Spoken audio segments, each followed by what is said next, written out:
Good day. Welcome to Westchester Talk Radio, westchestertalkradio.com. I'm John Marino, and we are produced by Sharc Creative, made possible by Entergy, the Indian Point Energy Center, supporting our communities right through April of this year, 2021. Lipolis Electric. At Lipolis, they don't leave you in the dark, so get Lipolis so you don't get left in the dark. Also, by Hightower Westchester, managing your wealth to a fiduciary standard, and White Plains Hospital, thanks to our heroes at White Plains for all they've done throughout the COVID-19 pandemic.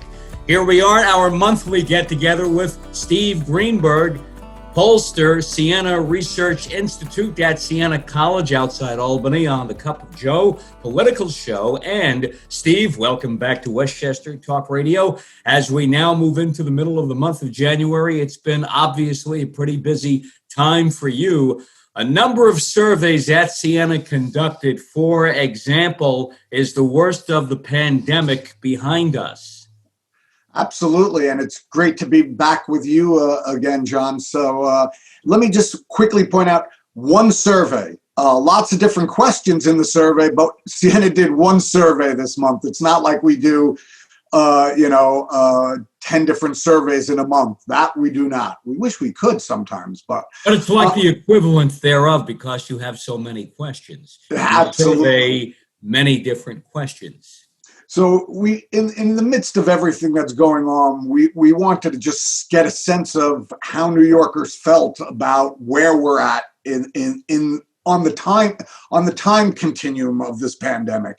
And so we asked voters, do you think that the worst of the pandemic is over, or do you think that the worst is still to come?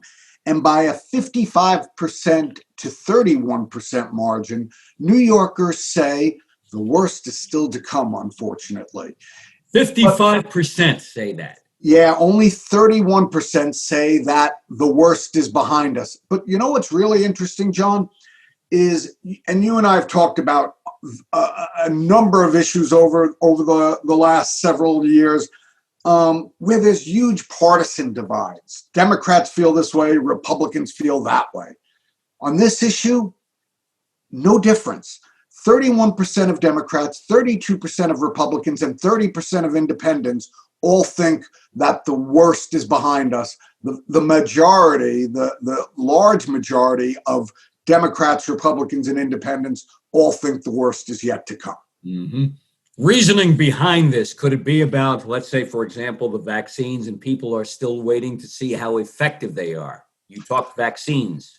Yeah, I mean, we did ask about the vaccines, and I think, I think that's what is giving some people hope that things are going to get better, is the vaccine. But I think they see what has been going on in the numbers over the last several weeks. Since mid-December, after the surge from Thanksgiving and then into the holidays and into January, and they see the numbers and how bad it still is, and they hear the president-elect or President Biden talking about how, the worst is still to come, but we're going to get through it. So we did ask voters about vaccines, and as of the time we had asked, about 7% of New Yorkers said they had gotten the vaccine. And that makes sense because we spoke, about 1 million New Yorkers have so far gotten the vaccine out of 12 million registered voters. That's about 7%. But we really, more importantly, wanted to ask the other 93%, the 93%, including me, who have not yet been vaccinated. Do you plan to get vaccinated or not? And among that crowd of 93%, 69%, a clear majority, say they do plan to get vaccinated. 27% do not plan to get vaccinated. So what that means is, if you put those two questions together, the 7% who've already been vaccinated and what the 93% want to do, what New York looks like is 3/4 of New Yorkers either have or intend to get vaccinated. 1/4 of New Yorkers do not plan on getting vaccinated. Now, what's interesting here is, and I should point out first, every demographic based on party, geography, age, race, religion, etc., every demographic, a majority of all of them say they do plan on getting the vaccine. But we wanted to look at which groups of people are more likely to get the vaccine, or have a higher percentage of people who say they are not going to get the vaccine. And we found 5 demographic groups that fit that description. And it's not a group of 5 demographics that you would often see put together. Mm-hmm. It's Republicans, independents, African Americans, Latinos, and voters under 35 years old. So that's a divergent group, and that's a lot. Yeah. You don't usually see Black and Latino voters lumped with Republicans, lumped with young voters in terms of agreeing on an issue. Now, let me just, again, reemphasize that for all 5 of those groups, the majority say they do plan on getting vaccinated, but those are the 5 groups, whereas there's going to be a national campaign. The governor's talked about a state campaign to educate people, to encourage people to want to get the vaccine. Well, where do those efforts need to focus? Those 5 groups. Mm-hmm. Now, today is January 20th, and the inauguration of President Biden is 1 hour and 50 minutes away. It is 10:10 a.m. This month, in January, you talk to people about the outgoing president, Donald Trump, and the incoming president, Joe Biden. Absolutely. And let's start with the outgoing president. And you and I have talked about this before, John. I mean, Donald Trump was a New Yorker his whole life up until a year ago when he changed his residence. But New York is also a very blue state, more than twice as many Democrats as Republicans. No Republican has carried New York in a presidential race since Ronald Reagan back in 1984. So we know that Donald Trump has never been popular with New Yorkers, neither as president, as candidate, or even in the years before he was a candidate when Siena would ask occasionally about him. But where he is right now, leaving office, 30% of New Yorkers have a favorable view of Trump. 65% have an unfavorable view. If we go back 4 years, January 30th, 2017, when Siena had its first poll of then President Trump, it was 37 favorable, 55 unfavorable. So a little bit better than today as he's leaving, but not great, obviously, when you only have 37% of your home state giving you a favorable description in your first month as president. I would also point out in that same survey where we first measured President Trump, we took our last look at outgoing President Barack Obama, who at that time had a 67-30 favorability rating. Wow. Do want to point this out about Donald Trump. Nationally, it's 29%, so he's doing a shade better in his home state than he is across the country. Just a tip. Yeah, well, a point. A point, yeah. Point is better than nothing, right? I suppose. Some kind of, silver lining for his presidency as he's going out the door that he might be looking at. So I'm doing better in my home state than I am across the country, although it's not his home state anymore here in New York. Right, his former home state.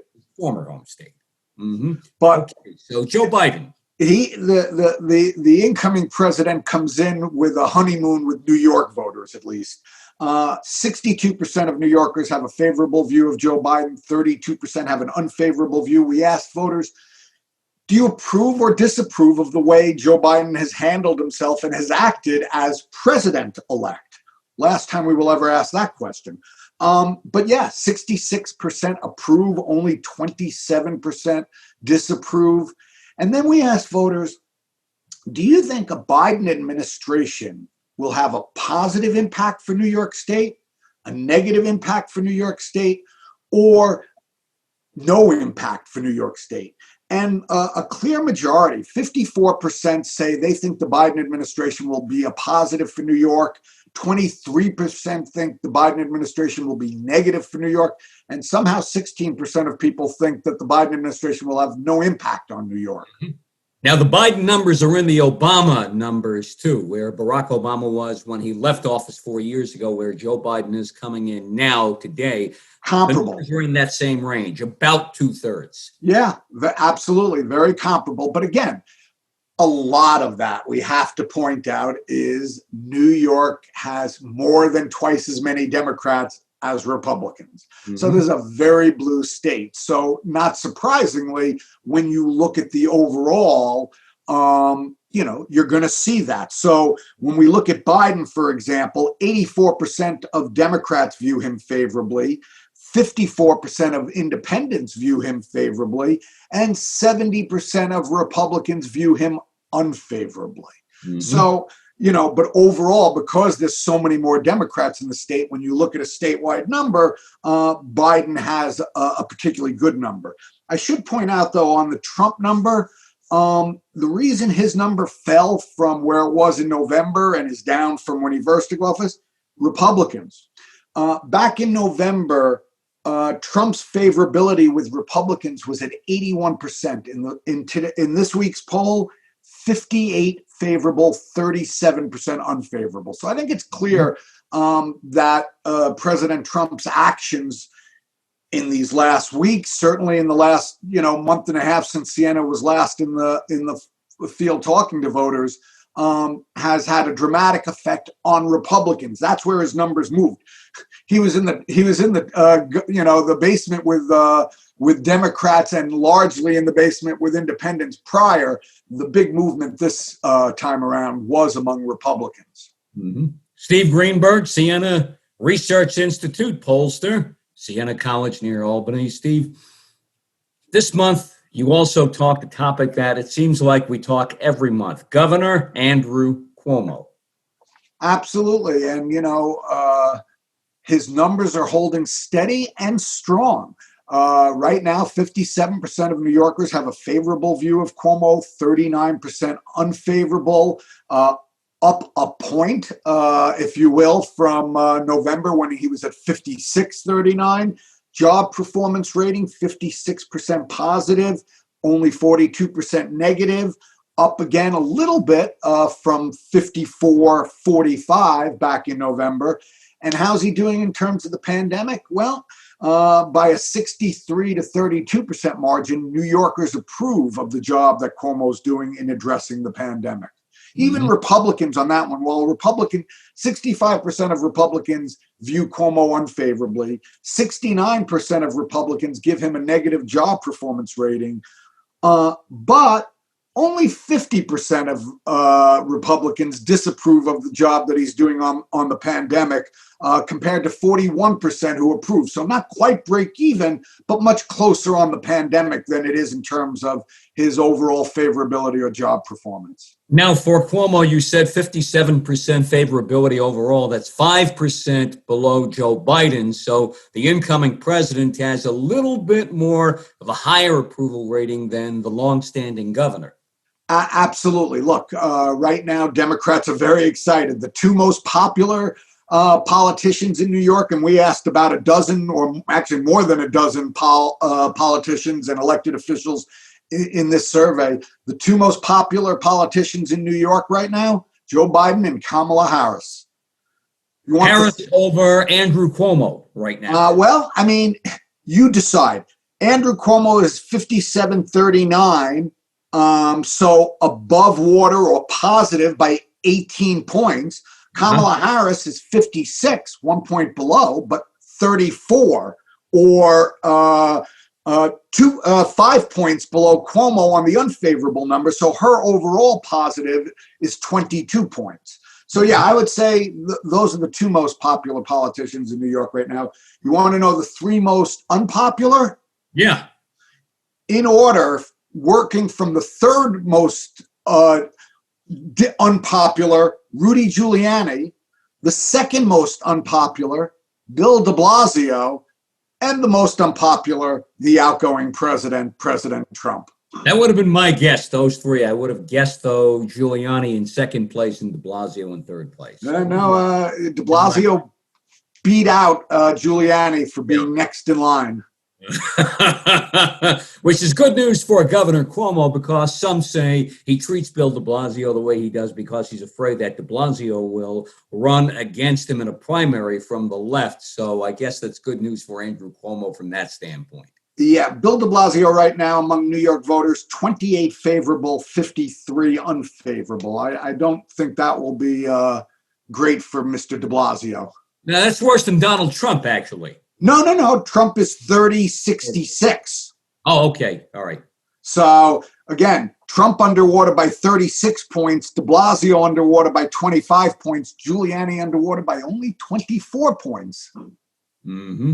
All right. So Rudy's got the best hope out of the three of them in case he does anything in the future, which I don't think he will. So, speaking of the future, New Yorkers, optimistic or pessimistic about how they see things with the incoming Biden administration now and the future of our area here, our state, our region, and this country? Well, we said to voters, the voters that we talked to, we said to them, look, over the last year, we've had a pandemic, an economic situation, political changes. We've seen what happened at the Capitol a few weeks ago. In light of all that, as you look forward to 2021, are you optimistic or are you pessimistic about America? 57% of New Yorkers are optimistic. Only 37% are pessimistic. So it gives me a good feeling, today is Inauguration Day, a new start. And I think New Yorkers are, clearly optimistic about it. Now, let's look at the breakdown here. It's interesting. Democrats overwhelmingly optimistic. 70% of Democrats are optimistic. Republicans and independents close to break even. 46% of Republicans optimistic, 51 pessimistic. Independents even a little closer, 46 optimistic, 47 pessimistic. So they're close to break even, and Democrats are extraordinarily optimistic. And even geographically, 67% of New York City voters, 51% of the downstate suburban voters, and 53% of upstate voters are optimistic as we look forward to 2021. Mm-hmm. Now, legalization of marijuana, legalization of sports betting online. We seem to be heading in a direction where both are going to happen in this state. Well, and they are popular, although not overwhelmingly popular.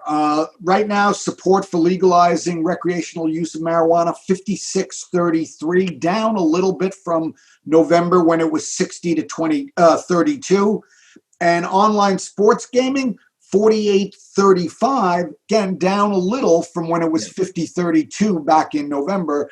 Pot more popular than online gaming, but both, have their supporters for sure. Mm-hmm. Well, I guess if you want to smoke marijuana, it costs a little bit less than throwing your money around gambling, right? Who am I to say, John? Depends on how much you gamble and what you gamble on, I guess. There you go. Who am I to say? Me too. So, Steve Greenberg, Pollster, Siena Research Institute, Siena College up outside Albany. Great to have you with us. As always, we'll talk to you again a few weeks down the road here on Westchester Talk Radio, Cup of Joe political show, westchestertalkradio.com, produced by Sharc Creative and made possible by Entergy, the Indian Point Energy Center, supporting our communities through April of 2021. Thank you, Steve. We'll see you in a few weeks. Appreciate it. Thanks, John. See you soon. It's been a busy month for you. Also brought to you by White Plains Hospital. Special thanks to our friends handling the pandemic over at White Plains Hospital. Also, Lipolis Electric. Don't be left in the dark. Get Lipolis. Hightower Westchester, managing your wealth to a fiduciary standard. Wartburg Healthcare and Rehabilitation in Mount Vernon. Park Sterling Realty in Bronxville. And Michael Labriola Landscape Design and Construction in Armonk.